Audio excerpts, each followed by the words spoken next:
अस्सलाम वालेकुम students, my name is Mohammad Aqib and I will be teaching you science. कैसे हैं आप सब? मैं हमेशा आपको एक ही चीज़ की ताकीद करता हूँ, stay positive and enjoy science. चलते हैं बोर्ड की तरफ। As we covered in the last few lectures, the chapter number 7, forces and their effects, आज हम मजीद उसी को कंटिन्यू करते हैं। और इनफैक्ट जो लास्ट टॉपिक मैंने आपको लास्ट लेक्चर में पढ़ाया था, जिसके अंदर क्या था, ग्रेविटी, वेट एंड मास, इसके मुतालिक अब हम जरा डिटेल में पढ़ते हैं। मैंने लास्ट लेक्चर के अंदर आपको एक एग्जांपल दी थी कि एक वैक्यूम चेंबर के अंदर जब आप एक बॉल और एक फेदर को इकट्ठे फेंकते हैं तो दोनों सेम स्पीड पे आके नीचे ग्राउंड को टच करते हैं, लेकिन अगर तो एयर प्रेजेंट है तो वो दोनों एक ही टाइम पर आके जमीन को टच नहीं करेंगे। बॉल ज्यादा जल्दी आएगा, where as feather is gonna come down slowly. Why? Because हवा की वजह से, हवा के अंदर जो मॉलिक्यूल्स प्रेजेंट है वो उसको बम्बार्ड कर रहे होते हैं और क्या कॉज करते हैं? Resistance.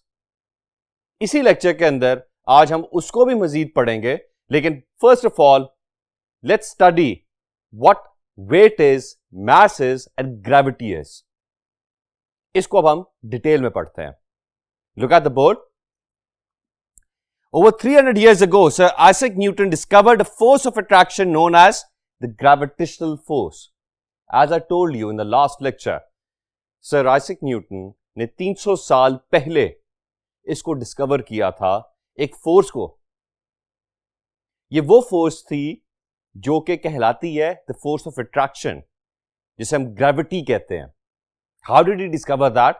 As I said in the last lecture, कि जब वो एक दरख्त के नीचे बैठे हुए थे तो उनके सर के ऊपर एक सेब आके गिरता। It was a very funny situation. मगर अब आप ये अंदाजा लगाएं कि इस छोटी सी एक एक्टिविटी की वजह से what did it force him to think, to ponder on and later on discover. जब ये सेब नीचे गिरा तो उनके ज़हन में एक ही सवाल आया, ये सेब नीचे क्यों गिरा, आसमान में क्यों नहीं उड़ गया? क्या चीज थी ऐसी जिसने इसको मजबूर किया नीचे गिरने के ऊपर? That was the force of attraction known as the gravity. Earth के अंदर जो ग्रेविटेशनल फोर्स है, this is the only force that attracts us towards the ground, जिसकी वजह से हम ग्राउंड पे टिके रहते हैं। There are other gravitational forces जो कि हम पे एक्ट भी करती हैं, that is the gravity of moon and the sun as well, जिसकी वजह से आप अक्सर समंदर में high tides and low tides देखते हैं। This is all because phenomena caused by the gravity of moon and sun. ये मैं आपको वैसे ही एक टीजर दे रहा हूं कि मजीद जाके इसके ऊपर हम आगे फ्यूचर में पढ़ेंगे भी। But for now look at a small diagram that I have drawn for you of solar system. देखिएगा इधर सन है आपका, वीनस, मार्स, अर्थ, जुपिटर प्लैनेट्स हैं जो कि एक ऑर्बिट के अंदर फिक्स घूम रहे हैं। किस वजह से घूम रहे हैं? Because of the gravitational force of the sun. ये जो आपका स्टार है इन द सोलर सिस्टम, ये अट्रैक्ट कर रहा होता है अर्थ को, ये उसके इर्द गिर्द जितने प्लैनेटरी ऑब्जेक्ट्स हैं ये उसको अपने ऑर्बिट पे घूमने पे मजबूर करता है, because of the presence of the force of attraction known as gravity. Weight क्या होता है, मास क्या होता है? ग्रेविटी की तो हमें समझ आ गई है कि gravity is the force of attraction, but what is weight and mass? Weight होता है वो फोर्स जिसे हमें खींचा जा रहा है जमीन की तरफ, ठीक है। एंड मास इज जो हमारा अपना बॉडी है, ये जो हमारी बॉडी है जो फोर्स एक्सर्ट कर रही है ग्राउंड के ऊपर। फॉर एग्जाम्पल, एक फोर्स है जो कि मुझे जमीन पे अट्रैक्ट कर रही है, और एक मेरा अपना वेट है, मेरा अपना वजन है, मास है मेरा, जो कि मुझे जमीन की तरफ अट्रैक्ट करने पे मजबूर भी कर रहा है। और एक नई चीज है जो कि फोर्स है, वो अट्रैक्ट कर रही है ग्राउंड पे। ये जो फोर्स एक्ट कर रही होती है ग्राउंड की तरफ, इसको कहते हैं मास, और जो खींच रही है मुझे उसको कहते हैं वेट। नाउ मैंने आपको लास्ट लेक्चर में भी एक हिंट दी थी कि हमारा जो वेट है वो अगर अर्थ पे लेट्स से 1 kg है तो चांद पे भी क्या होगा, डिफरेंट होगा. हमारा मास हाउएवर अगर अर्थ के ऊपर सिंपल 1 है तो इसी तरह से ये मून के ऊपर भी 1 ही रहेगा, लेकिन वेट चेंज होगा. वेट क्यों चेंज होगा? क्योंकि the forces of attraction of earth are different compare to the moon. चलते हैं अगले बोर्ड की तरफ. Now as I explain to you कि जब हम अर्थ पे खड़े होते हैं उस वक्त हमारा मास अगर तो 1 किलोग्राम है तो मून के ऊपर भी 1 किलोग्राम ही रहेगा, बट चेंज क्या हो रहा है? वेट. अगर अर्थ पे वी वर 10 न्यूटन्स तो मून के ऊपर वील बी 1.6 न्यूटन्स, जिसकी वजह से मैंने आपको जैसे लास्ट लेक्चर में बताया था कि अर्थ पे अगर मैं छलांग मारूं तो it will be only let's say 1 feet, मगर अगर मैं मून पे छलांग मारूंगा तो it might go up to 15 और 20 feet. The reason is because मेरा मास तो चेंज नहीं हुआ मगर मेरा वेट चेंज हो चुका हुआ है, क्योंकि the forces of attraction, the gravity has totally changed. Look at the diagram on the board. 1 kg एक मास है एक ऑब्जेक्ट का जो कि एक्सर्ट कर रहा है 10 न्यूटन वेट. अब मून के ऊपर वही 1 kg 1.6 न्यूटन कर रहा है. Now before explain to you further more, एक दफा दोबारा जरा इसको रिवाइज कर लें so that I want you to understand them fully, और ताकि आप ये भूलें ना कभी. वेट को कैलकुलेट करने के लिए हम क्या यूज करते हैं? The meter known as Newton meter. For example, अक्सर औकात आपने कभी नोट किया होगा अगर आपकी फैमिली में कोई ट्रैवल कर रहा है बाय एयर तो उससे पहले उनकी एक बाय डिफॉल्ट एक एक्सरसाइज होती है छोटी सी. वो क्या करते हैं, अपना जो सामान है, जो अपना लगेज उन्होंने लेके जाना है, वो एक मीटर के साथ उसका वजन करते हैं, बिकॉज जहाज पे उस वजन को ले जाने की एक लिमिट है. Let's say 30 kilograms. 30 kilograms is the limit. अब वो न्यूटन मीटर से उसका मास देखते हैं. अब ये जो न्यूटन मीटर है बेसिकली उनको ये वेट बताता है इन न्यूटन्स, लेकिन हम उसको ज्यूम करते हैं इन केजीज, इन किलोग्राम्स, किसका मास इतना है. अगर लेट्स से उसका मास 32 किलोग्राम्स है तो क्या करते हैं, चलो इसमें से थोड़ी सी चीजें बाहर निकाल देते हैं so that we do not exceed the limit of luggage. ये जो मीटर होता है इसको कहते हैं न्यूटन मीटर, जिससे हम वेट कैलकुलेट कर सकते हैं किसी भी ऑब्जेक्ट का. और इसको मेजर करने के लिए जो हम यूनिट यूज करते हैं that is called Newton, symbolised by, इसका सिंबल क्या है, कैपिटल एन. मास को हम कैलकुलेट करते हैं इन ग्राम्स और किलोग्राम्स, और gravity, the gravitational force is measured in, again gravity के नाम से ही, ग्रेविटेशनल फोर्स के नाम से, जिसको हम कहते हैं जी. इसको सिंबलाइज किस तरह से करते हैं, जी से, कैपिटल जी और स्मॉल जी. अक्सर औकात अब आपने देखा होगा specially fighter pilots, they wear a G suit. ये जी सूट होता है इसको कहते हैं, ये जो ग्रेविटी सूट है ये क्या करता है, ये ग्रेविटी की जो फोर्सेस जो इन पायलट्स पे एक्सर्ट कर रही है, because they are maneuvering at a very high speed, जिसकी वजह से वो काफी ज्यादा फोर्सेस का सामना करने की वजह से प्रॉपरली शायद जहाज को ना उड़ा पाए, इसीलिए वो जी सूट पहनते हैं so that it absorbs that forces and reduces the effect of gravitational force. इसलिए उसको कहते हैं जी फोर्स. ये जो जी फोर्स होती है, चूंकि जहाज ग्रेविटी के अगेंस्ट भी मैनूवर करता है, वो फोर्सेस फिर उस बॉडी पे, उस पायलट की बॉडी पे इफेक्ट करती हैं. इसको हम मजीद आज वाले लेक्चर में दोबारा भी पढ़ेंगे, and I will try to explain it further more so that the concept is very clear to you. Now again look at the board. On earth a rover's mass is 100 kilogram. एक rover है जिसने Mars के ऊपर जाना था exploration के लिए, उसका मास है 100 kilogram. The gravity on Earth is 9.8 Newton's पर किलोग्राम. अर्थ की ग्रेविटेशनल फोर्स जो है वो 9.8 न्यूटन्स पर किलोग्राम है। मार्स पे अब उसी रोवर का मास क्या होगा? 100 kilograms. As I said, mass change नहीं हो सकता। फॉर एग्जाम्पल, मैं जब चांद पे जाऊं, अगर मेरा मास यहां पे 80 केजीज है या 80 है, तो उसके वक्त मैं जब चांद पे चला जाऊंगा, उस वक्त मेरा मास 80 ही रहेगा, 70 नहीं होगा। द रीजन इज कि मेरा जिस्म आधा नहीं हो सकता। मैं अपनी बाजू अर्थ पे छोड़ के तो जा नहीं रहा, या मैं अपनी एक टांग तो छोड़ के जा नहीं रहा, जिसकी वजह से मेरा मास चेंज होगा। So mass always remains constant, either on earth और ऑन मार्स और ऑन मून।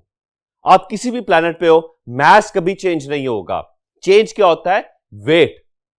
दोबारा बोर्ड की तरफ देखिएगा। Now on Mars, the rover's mass is 100 kg, as I said. The gravity on Mars is 3.7 newtons per kilogram. अब हमने calculate क्या करना है? वेट कैलकुलेट करना है कि उस रोवर का अर्थ पे क्या वेट था और मार्स पे क्या वेट है। Look at the board again. I've written down a formula where weight in newtons is equal to mass multiplied by gravitational force. Mass multiplied by the gravity. इसको जब आप मल्टीप्लाई करते हैं तो then you will calculate the weight. Now earth पे उस rover का मास क्या था? 100। ग्रेविटी क्या थी? 9.8। नाउ 9.8 मल्टीप्लाइड बाय 100 क्या हो जाएगा? 980 न्यूटन्स उसका वेट था अर्थ पे। अपने सामने कॉपी और पेंसिल रखे। Now calculate that by putting the values in this formula. इस फॉर्मूला के अंदर आपने उन वैल्यूज को सिर्फ प्लेस करना है, यानी कि 9.8 न्यूटन्स पर किलोग्राम मल्टीप्लाइड बाय 100। आपका आंसर क्या आ रहा है? If your answer is 980 newtons, then your answer is correct. अब इसी तरह से आप उस रोवर का मास कैलकुलेट करेंगे when it's on Mars. Mars पे ग्रेविटी क्या थी? Look at the board again, 3.7 newtons पर किलोग्राम। नाउ मास क्या था? 100 किलोग्राम्स। इसी तरह से यही फॉर्मूला को यूज करते हुए दोबारा अपने सामने इसको कागज पर लिखें and tell me what your answer is. Now if your answer is 3.7 multiplied by 100 which is equal to 370 newtons, then your answer is correct. आपने बिल्कुल सही आंसर निकाला। याद रखिएगा, आपसे हो सकता है ये एग्जाम में क्वेश्चन पूछा जाए कि एक ऑब्जेक्ट है, उसका अर्थ के ऊपर मास इतना है और ग्रेविटी इतनी है, तो मार्स के ऊपर उसका मास इतना है, ग्रेविटी इतनी है, तो इन दोनों के अंदर वेट कैलकुलेट करें। आपने सिंपल कौन सा फॉर्मूला यूज करना है? Weight is equal to mass multiplied by the gravitational force. So this is a simple concept and understanding mass क्या होता है, weight क्या होता है, gravity क्या होती है। आज आपने एक और चीज रिसर्च करनी है।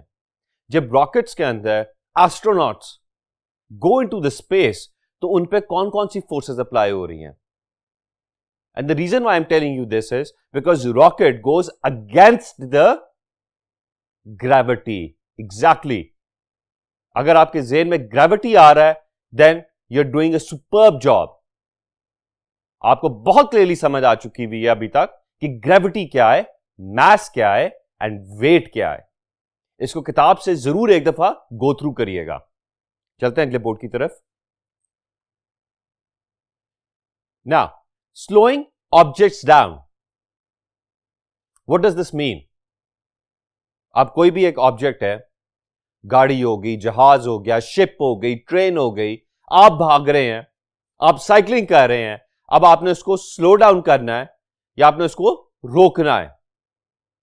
इसके दरमियान भी there are a couple of forces that are being applied. Look at the board. The first force that you will be studying is friction. Friction is forces being applied against each other. For example, आप गाड़ी में जा रहे थे ना, गाड़ी के अंदर आप एक स्पीड पे जा रहे हैं, let's say 120 kilometre per hour की स्पीड पे जा रहे हैं, ठीक है। कि अचानक आप देखते हैं कि you need to apply brakes in emergency, आप ब्रेक अप्लाई करने लगते हैं तो आपको स्क्रीचिंग की आवाज आती है। वो जो टायर्स घूम रहे थे वो एकदम चूंकि रुकने लगे हैं, इसकी वजह से they start screeching against the road, वो रोड के अगेंस्ट इस तरह से रुकने की कोशिश कर रहे हैं, जिसकी वजह से दे स्टार्ट टू स्लाइड। वो स्लाइड जो होती है वो क्या कॉज करती है? फ्रिक्शन। क्यों? क्योंकि अगर गाड़ी की डायरेक्शन, लेट्स से गाड़ी की डायरेक्शन है इस वक्त आपके सामने इस तरह से स्ट्रेट आ रही है, तो उसमें जो फोर्स अप्लाई करेगी वो रोड कर रही है इन द ऑपोजिट डायरेक्शन। यही ऑपोजिट डायरेक्शन कॉज करती है फ्रिक्शन। अब आप एक काम करें, if you have anything in your hand, उसको जरा साइड पे रखते हैं, अपने हाथ में से कोई भी चीज उसको जरा साइड पे रखते हैं and start rubbing your hand like this. अब जब आप इसको रब करते रहेंगे और ज्यादा स्पीड पे करेंगे, what you will feel is heat. अक्सर सर्दियों में जब हमें सर्दी लग रही होती है तो हम तेज तेज ऐसे हाथ मलते हैं ना। Note the movement of my hands, मेरे हाथों की मूवमेंट को जरा नोट करिएगा। ये दोनों ऑपोजिट डायरेक्शन में एक दूसरे के अगेंस्ट स्लाइड कर रहे हैं। That causes friction. याद रखिएगा, फ्रिक्शन की वजह से हमेशा क्या प्रोड्यूस होती है? हीट। नाउ फ्रिक्शंस, ये जो फोर्सेस हैं, ये हमारे लिए बहुत जरूरी फोर्सेस हैं, बिकॉज इन्हीं को यूज करते हुए we are performing a lot of activities. हम किसी चीज को इमरजेंसी में रोकते हैं।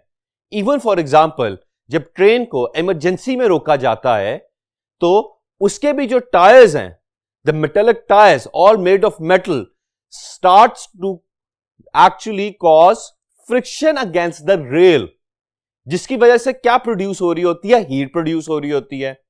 आपने अक्सर मूवीज में, वीडियोस में ये देखा होगा कि जब ट्रेन को रोका जाता है इमरजेंसी तो इट प्रोड्यूसेस हीट। आपको हीट प्रोड्यूस होती हुई नजर आ रही होगी।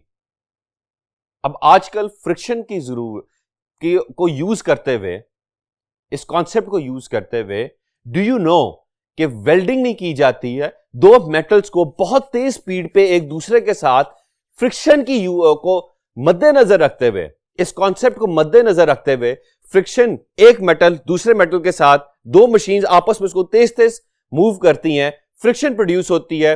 फ्रिक्शन की वजह से क्या प्रोड्यूस हो रहा है? हीट प्रोड्यूस हो रही है, और वो हीट उनको मेटल करके आपस में सोल्ड कर देती।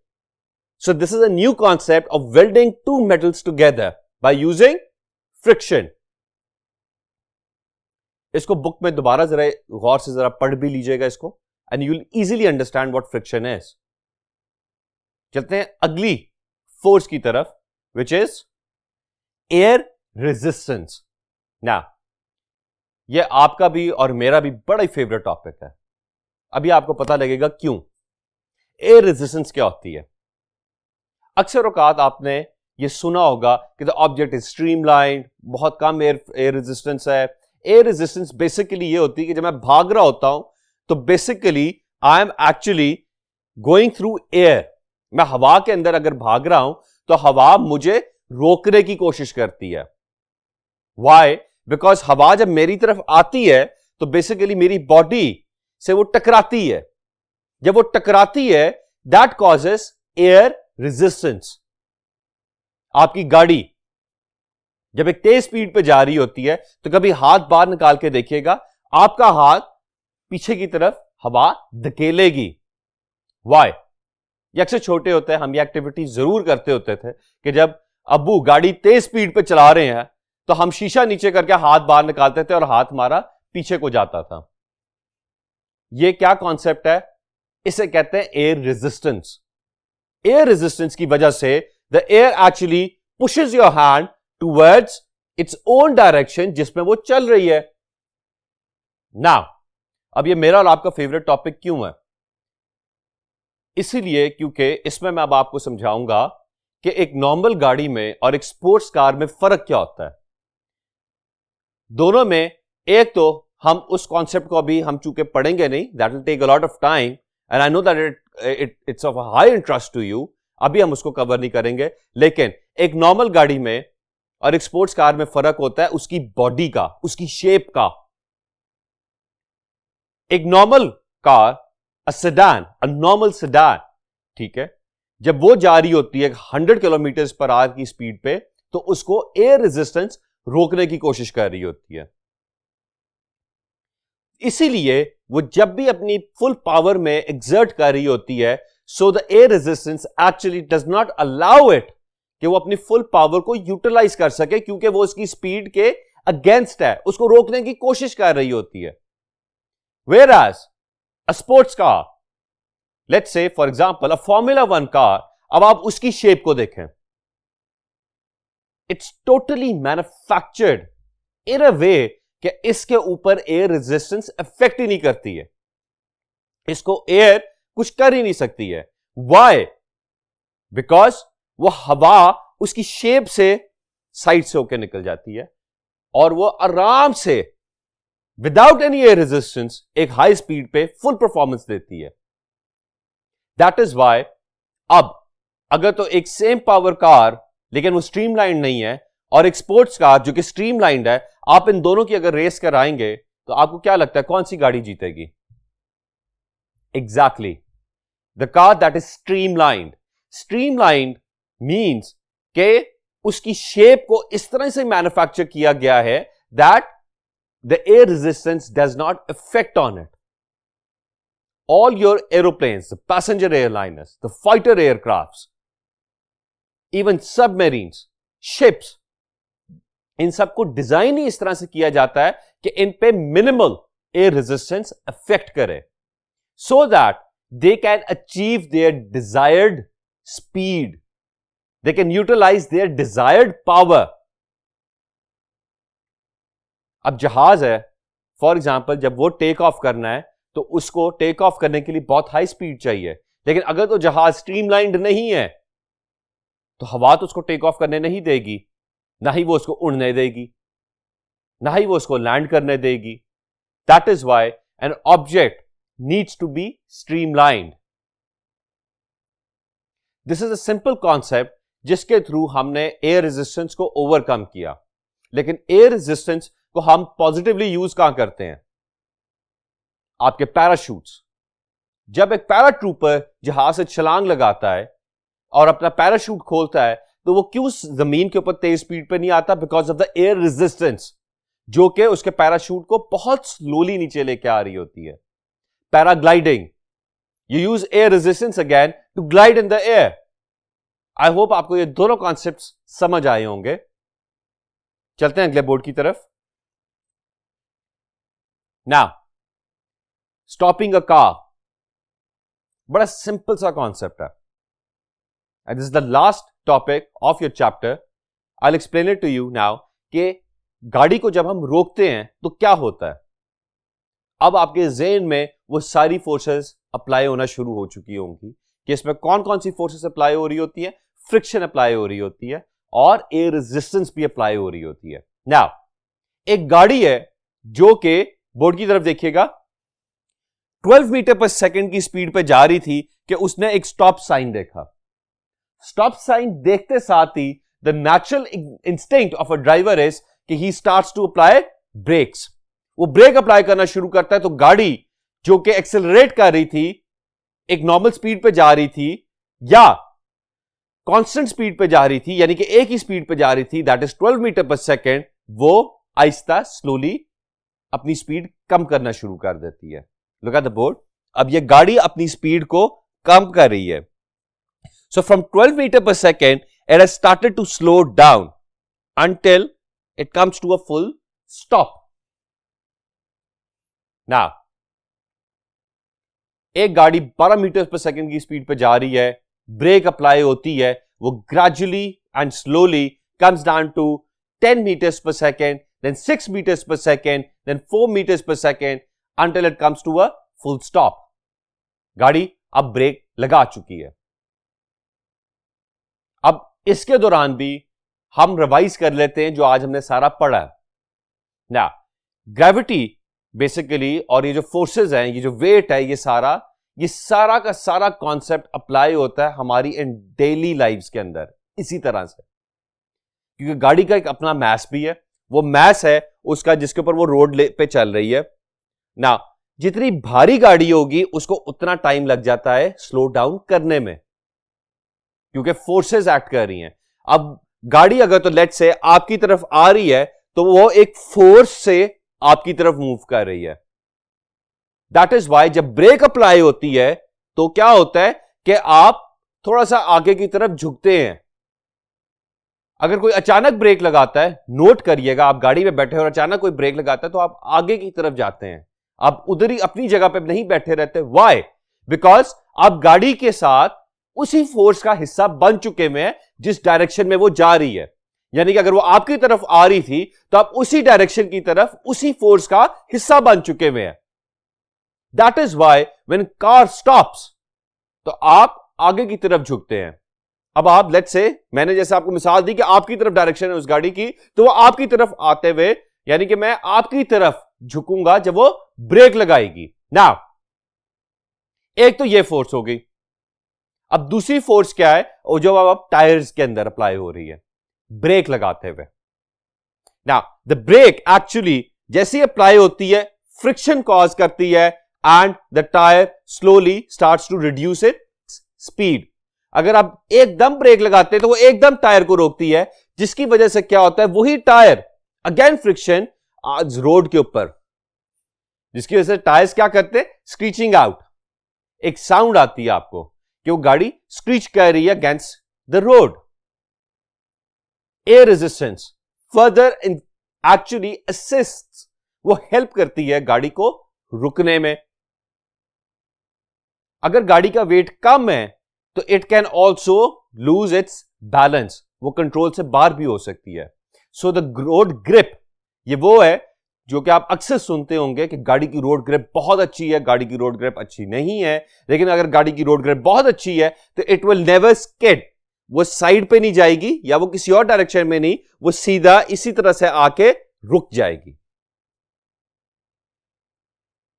सो एक तो ये भी फोर्स हो गई। अब हमने फ्रिक्शन भी देख ली, हमने उसके ऊपर अप्लाई होते हुए रेजिस्टेंस भी देख ली, हमने गाड़ी का मास के बारे में भी देखा, ये किस तरह से अप्लाई हो रहा होता है, एंड अगेन वेट भी देखा, चूंकि ये किसी और जगह पे नहीं है, अर्थ के ऊपर ही हो रहा है, so the weight also remains constant, mass remains constant, but there are other forces that are being applied. अब जहाज को भी अक्सर औकात, sometimes in fighter aircrafts, it needs a parachute to actually reduce the speed, क्योंकि वो एक बहुत तेज स्पीड पे आ रहा होता है और जब लैंड कर रहा होता है तो वो बहुत तेज स्पीड पे लैंड कर रहा होता है, जिसको रोकने के लिए it uses air resistance along with its brakes. वो ब्रेक्स के साथ साथ एयर रेजिस्टेंस को भी यूज करता है। व्हाई डू यू थिंक कि वो एयर रेजिस्टेंस को भी यूज कर रहा है, वो पैराशूट को भी यूज कर रहा है? क्यों? एग्जैक्टली क्योंकि वो स्ट्रीमलाइंड है, उसके ऊपर एयर रेजिस्टेंस एक्ट नहीं करेगी अगर तो पैराशूट यूज ही नहीं करेगा। इसलिए वो पैराशूट इसीलिए यूज करता है ताकि उसको हेल्प मिल सके फ्रॉम एयर टू स्टॉप। मैं उम्मीद करता हूं कि आज के आपको ये सारे टॉपिक्स क्लियरली समझ आए होंगे। Now I want you to go through the entire chapter word to word. इसको आपने सिर्फ पढ़ना है, जैसे मैं आपको पढ़ा रहा हूं इन अ लाउड वॉइस, इसी तरह से आपने भी इसको पढ़ना है ना। और पढ़ने के बाद start taking your own test. इस किताब के चैप्टर के आखिर के अंदर जितने क्वेश्चन है उसको अटेम्प्ट करने की कोशिश करें। अगर आपको मेरे सारे कॉन्सेप्ट्स क्लियर हो गए हैं, आपने वो किताब से भी पढ़ लिया हुआ है, आई कैन गारंटी यू कि इस चैप्टर के आखिर में जो एक्सरसाइज हैं, you will be able to attempt 100 out of 100 questions. Not that कि इस किताब के आखिर के अंदर या इस चैप्टर के आखिर के अंदर कुछ 100 क्वेश्चंस हैं, it means you will be able to attempt 100% and with no mistakes at all. Science is all about concepts. Concepts अगर आपको क्लियर है, मैं हमेशा एक ही चीज कहता हूं, then I am sure and I can guarantee you 100 out of 100 marks. As I said, stay positive, stay happy, अपना भी ख्याल रखें, दूसरों का भी ख्याल रखें। अगले लेक्चर में दोबारा मुलाकात होगी इंशाल्लाह। खुदा हाफिज।